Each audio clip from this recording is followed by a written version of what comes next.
ನಾಟಕ ಮಾಡ್ತಾರೆ. ಎರಡನೇನು ನಮಸ್ತೆ ಸದಾವತ್ಸಲೆ ಅಂತ ಒಂದು ಕಡೆ ಹೇಳ್ತಾರೆ, ಅವ್ರ ರಾಜಕೀಯ ಅಸ್ತಿತ್ವ ಉಳಿಸ್ಕೊಳ್ಳೋಕ್ಕೋಸ್ಕರ. ಏನಿಲ್ಲ ಡ್ಯಾಮೇಜ್. ಮತ್ತು ಇದು ಹುಚ್ಚುತನದ ಪರಮಾವಧಿ. ಯಾರು ಇದನ್ನು ಹೇಳ್ತಾರನ್ರಿ? ಅವ್ರ ಮಾವನ ಮನೆ ಇದೆಯಲ್ಲ, ಯಾರು ಮೈಸೂರಿನಲ್ಲಿ ಡಿ ಕೆ ಚುಕ್ಕು ಅವ್ರ ಮಾವನ್ರಲ್ಲ, ಅವರೆಲ್ಲ ಒಪ್ಪಿಡಿ ಇವ್ರು ಹೇಳಿರೋದು ಸತ್ಯ ಅಂತ ಆಗ್ಬಿಟ್ರೆ. ಚಾಮುಂಡಿ ಇದು ಅಂತಕ್ಕಂಥದ್ದು ಇವತ್ತಿಂದಿಲ್ಲ, ಮಹಾಬಲ, ಮಂಜು ಮಹಾಬಲ ಅಂತ ಹೇಳಿ ಯಾವತ್ತು 1800 ವರ್ಷಗಳಿಂದ ಹಿಂದೆ ನಡೀತಾ ಇರ್ತಕ್ಕಂಥದ್ದು.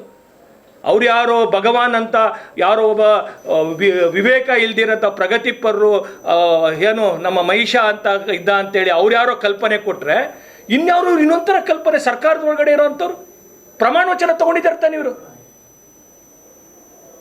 ಪ್ರಮಾಣ ವಚನಕ್ಕೊಂದು ವ್ಯಾಲ್ಯೂ ಬೇಡವಾ ಈ ಕಾಂಗ್ರೆಸ್ಸಿಗರಿಗೆ? ಆದ್ದರಿಂದ ಈ ನಿಟ್ಟಿನಲ್ಲಿ ಬಹಳ ಒಂದು ದೃಢವಾದಂಥ ನಿಶ್ಚಯವನ್ನು BJP ಮಾಡುತ್ತೆ. ತತ್ಕ್ಷಣದಲ್ಲಿ ಸಿದ್ದರಾಮಯ್ಯನವರು ಉತ್ತರ ಕೊಡಬೇಕು. ಮೈಸೂರಿನೆಲ್ಲ ಪತ್ರಕರ್ತರ ಹತ್ರ ಕೇಳೋಂಥದ್ದು ನಿಮ್ಮ ಹತ್ರ ವಿನಂತಿ ಮಾಡ್ಕೊಳ್ತೇನೆ. ತಾಯಿ ಚಾಮುಂಡಿ ಈ ಏನು ಆ ಒಂದು ಪವಿತ್ರವಾದಂಥ ಜಾಗ ಇದೆ, ಅದರ ಉಳಿವಿಗೆ ನೀವೆಲ್ಲರೂ ಕೂಡ ಮುಖ್ಯಮಂತ್ರಿಗಳನ್ನ ಪ್ರಶ್ನೆ ಮಾಡಬೇಕು, ತಮ್ಮ ನಿಲುವನ್ನು ಸ್ಪಷ್ಟ ಮಾಡಬೇಕು ಅಂತ